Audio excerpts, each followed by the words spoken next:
Hi all, ഇന്ന് ഞാനിവിടെ ഒരു കട്ട്ലറ്റിൻ്റെ റെസിപ്പി ആയിട്ടാണ് വന്നിട്ടുള്ളത്.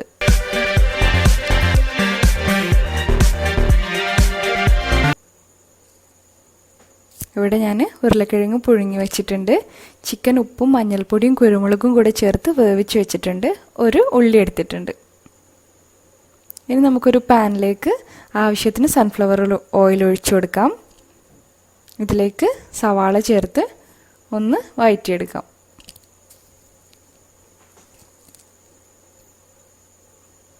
നല്ല ഫ്രൈ ആവുമൊന്നും വേണ്ട, സവാള ചെറുതായി ചോപ്പ് ചെയ്യാൻ വേണ്ടി ശ്രദ്ധിക്കുക. ഒന്ന് സോഫ്റ്റായാൽ മാത്രം മതി. ഇനി ഇതിലേക്ക് നേരത്തെ പറഞ്ഞ പോലെ നല്ല ചെറുതായി അരിഞ്ഞ് മല്ലിയിലയും കറിവേപ്പിലയും കൂടി ചേർത്ത് കൊടുക്കാം. ഇനി ഒരു ടീസ്പൂൺ വീതം വെളുത്തുള്ളിയും ഇഞ്ചിയും കൂടി നന്നായി ചതച്ചത് ചേർത്ത് കൊടുക്കാം. അതിൻ്റെ പച്ചമണം മാറുന്നത് വരെ നന്നായി വഴറ്റിയെടുക്കാം. അതിൻ്റെ കൂടെ ഒരു പച്ചമുളക് നല്ല ഫൈനായിട്ട് അരിഞ്ഞത് ചേർത്ത് കൊടുക്കാം.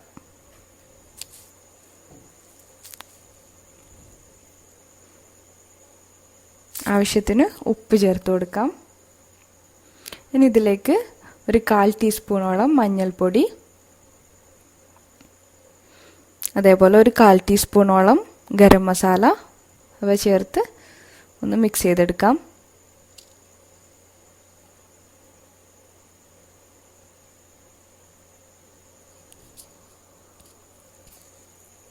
ഇനി ഇതിലേക്ക് ഒരു 1/2 ടീസ്പൂൺ കുരുമുളക് പൊടിച്ചത് ചേർത്ത് കൊടുക്കാം.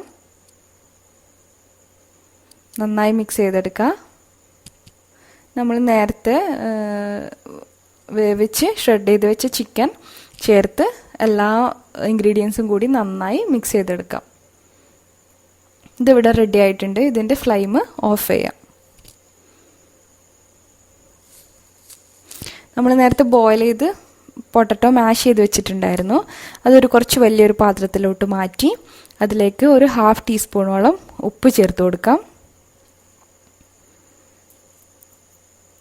ഇനി ഇതിലേക്ക് ആവശ്യത്തിന് ഒരു 1/2 ടീസ്പൂണോളം ഗരം മസാല പൊടിയും ഒരു 1/4 ടീസ്പൂൺ ഒരു അറബിക് മസാല, അതില്ലെങ്കിൽ അത് ഓപ്ഷണലാണ് കേട്ടോ, ഉള്ളവർ ചേർത്ത് കൊടുക്കാം. അതിലേക്ക് മല്ലിയിലയും കറിവേപ്പിലയും കൂടി ചേർത്ത് നന്നായി മിക്സ് ചെയ്തെടുക്കാം. ഇത് പൊട്ടറ്റോയിലും കൂടി നല്ല അതിൻ്റെ ഫ്ലേവർ വരാൻ വേണ്ടിയിട്ടാണ് ഇങ്ങനെ ചെയ്യുന്നത്. ഇനി നമ്മൾ നേരത്തെ തയ്യാറാക്കി വെച്ച ചിക്കൻ്റെ മസാലയിലോട്ട് നമ്മളുടെ പൊട്ടറ്റോ ചേർത്ത് നന്നായി കൈ കൊണ്ട് കുഴച്ച് മിക്സ് ചെയ്തെടുക്കാം. അതേ ചൂടോട് കൂടി തന്നെ കുഴക്കാൻ ശ്രദ്ധിക്കുക. പറ്റില്ല എന്നാലും അതിൽ തന്നെ കുഴച്ചെടുക്കുക, അല്ലെങ്കിൽ നമുക്ക് ബോൾസ് ആക്കി എടുക്കാൻ വേണ്ടിയിട്ട് ബുദ്ധിമുട്ടായിരിക്കും.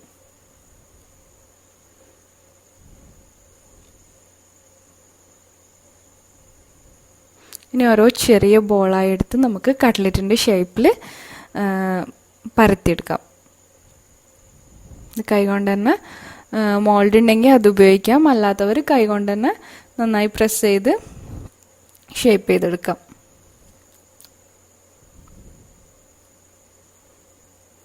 ഇതേപോലെ എല്ലാം ഞാൻ ചെയ്തു വെച്ചിട്ടുണ്ട്.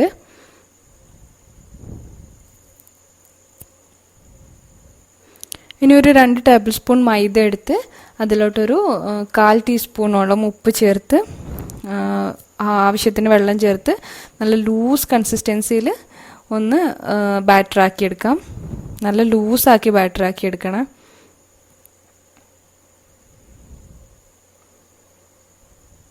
ഇനി ഇതിലോട്ട് നമ്മളുടെ നേരത്തെ തയ്യാറാക്കി വെച്ച കട്ട്ലറ്റ് ഡിപ്പ് ചെയ്യാം. ഇനി നമ്മളുടെ മറ്റേ കൈ കൊണ്ട് നമ്മളുടെ ബ്രെഡ് ക്രംസിൽ നന്നായി കോട്ട് ചെയ്തെടുക്കാം. എപ്പോഴും ശ്രദ്ധിക്കേണ്ട കാര്യമാണ്, ഡിപ്പ് ചെയ്യുന്നതും കോട്ട് ചെയ്യുന്നതും ഒരേ കൈ കൊണ്ടാവരുത്. പെട്ടെന്ന് ബ്രെഡ് ക്രംസ് കുതിർന്നു പോകാൻ വേണ്ടിയിട്ട് കാരണമാവും. അപ്പോൾ ഇതെല്ലാം ഇതുപോലെ ചെയ്ത് വെക്കാം. ഇനി നമുക്ക് ഇതൊന്ന് ഫ്രൈ ചെയ്തെടുക്കാം. ബ്രെഡ് ക്രംസ് യൂസ് ചെയ്തിട്ട് എല്ലാ പലഹാരങ്ങളും നമ്മൾ ഫ്രൈ ചെയ്യുമ്പോൾ ശ്രദ്ധിക്കേണ്ട ഒരു കാര്യമാണ്. വളരെ കുറച്ച് എണ്ണ മാത്രം യൂസ് ചെയ്യുക, കാരണം ഇത് നമുക്കൊരു വീണ്ടും യൂസ് ചെയ്യാൻ പറ്റില്ല. അപ്പം ഏറ്റവും കുറച്ച് എണ്ണ മാത്രം യൂസ് ചെയ്തെടുത്തിട്ടുണ്ട്.